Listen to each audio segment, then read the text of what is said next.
Michael's cleaning. Right.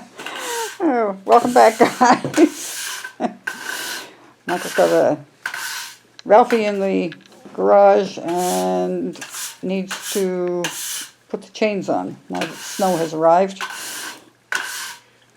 And we also want to do what I promised one of our viewers is at least a brief discussion on buying a chainsaw. So, based on the minimal correspondence we had, I'm assuming this would be a first chainsaw. I think once you have owned and run a saw for a number of years, you probably have fairly well developed ideas of what you like and what you don't like. So I recall my first chainsaw was, this is going back many years, certainly more than 40.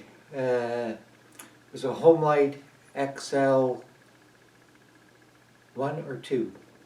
Anyhow, had a 14-inch bar, can't recall the actual engine size. Now, did you buy that new, or was it something you got? I Inherited really or- can't even recall How how. you ended up with I this don't recall chainsaw? stealing it. Anyhow, the key things that you look at generally in terms of a saw is the engine size, the bar size. So those two things.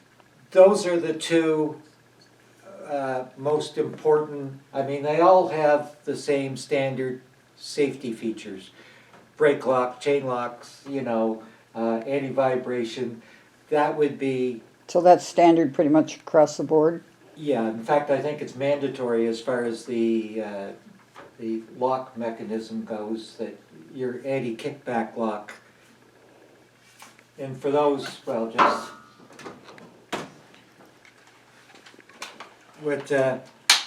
okay, so that was in the lock position.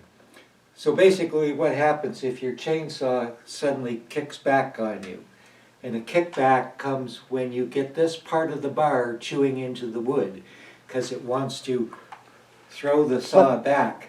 The idea is this will catch your wrist and stop the chain almost immediately. For instance, in this position, that chain brake doesn't work. But if it snaps back like this, because as long as I keep my arms straight, this chain, other than to the ceiling, is not dangerous, right? I'm not gonna hurt myself with the chain way up here with Right. my arms out straight.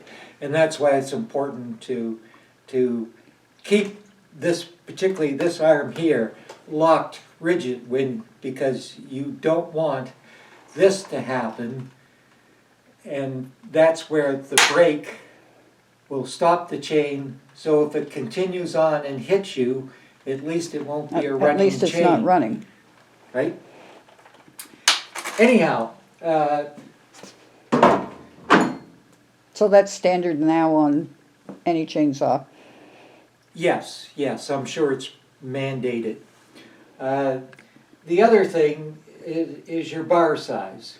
And so, of course, if you were heading out to BC or the West Coast to do logging, you're going to need over $1,000 in chainsaw and related equipment to get you started, along with a very extensive safety course.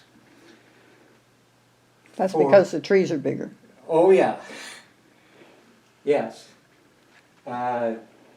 Here, I doubt if there are a few people using bigger than a 20-inch bar That's what that one on is. this one. The most standard one that you would find is a 16. For around the yard doing some tree cleanup, you could certainly get by with a 14-inch. So if you're talking sort of shrubs like lilacs and that kind of thing, Oh, the way to go with that is an electric. Ah. They're just as powerful right now in terms of, cutting. They'll cut through even an 8, 9, 10-inch log as capably as a gas-powered saw. Are they less expensive? No, you're gonna pay a little more, but the thing is, particularly if it's not a regular use, you have no maintenance. Right. You don't have to fill it with gas, you do have to fill the chain oil, because your chain has to be oiled. But that would be your only maintenance cost. Right. The opinion on electric saws is very good for small jobs. You're not gonna work 8 hours with it. But they're good for just light occasional work. Storm damage, unless you have a huge tree down, clean up around your property, it's certainly the way to go. If you're not experienced, what you don't want is a big, powerful, professional saw. Yes. Because So it's like the buddy that we knew who had never had a motorcycle and went out and brought himself a brand new Yes, big Harley, well, it wasn't Harley, but whatever it was. yeah, started coasting it down the driveway, Dumped it. fell over on its side, and he got up and walked away. And believe me, if you've never really operated a chainsaw, you could very easily do something, make a mistake, scare yourself so badly that you want to put it down and walk away and never pick it up again. So I'm not certainly recommending, go. A little less expensive. It's the same idea of, do you want a beginner driver to start on 150 horsepower, medium, small size sedan, or a 600 horsepower muscle car? They both operate kind of similar. It's just that if you're going to make a mistake, it's more dangerous making a mistake with all that extra power. So it similarly applies to chainsaws. Oh yeah, yeah. I mean, a big saw has, particularly again, when you consider the bar length, the longer that bar sticks out, when it starts to flip, the more Power it's got leverage to it do has. So, dear. So yes. Now again, I find with the weight of this saw, that this is the longer bar and the heavier saw, the extra weight helps anchor it a bit, where that saw for its power is very light. Anyhow, what I would generally recommend, like there's basically three categories of saws that I would consider. There's the small yard cleanup, processing maybe a couple of quart of firewood a year, and there you're looking at typically something at probably under 40 cc's in size. If you get a professional type, Stihl or Husqvarna are the two major professional brands. It would run you certainly 250, 300, even possibly 350 bucks. And we're talking Canadian dollars here. We're talking Canadian, yes, our little tiny Canadian dollars. So that will get you what I would consider a good starter saw, either a 14, maximum 16-inch bar.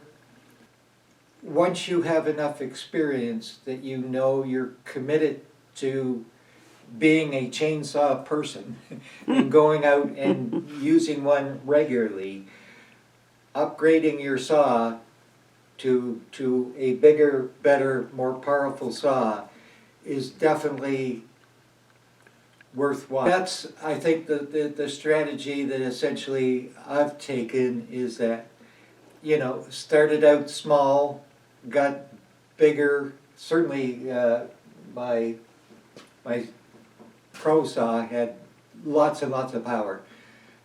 Was still only a 16-inch bar. When we came here and started wanting to cut bigger trees, I did move up to it's a Poulan Pro brand, which is really strictly consumer. It's not a Pro Saw with an 18-inch bar.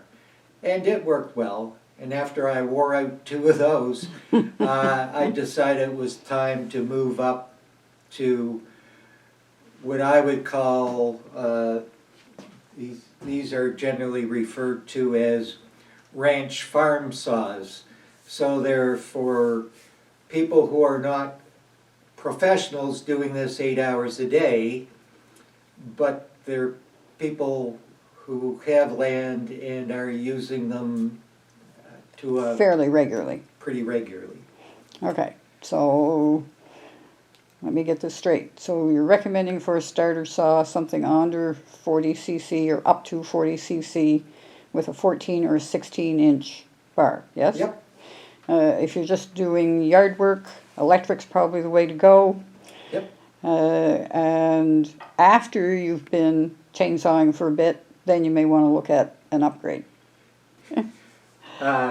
So hopefully that opens up some insight, at least from my experience, into this whole process of getting into chainsaws.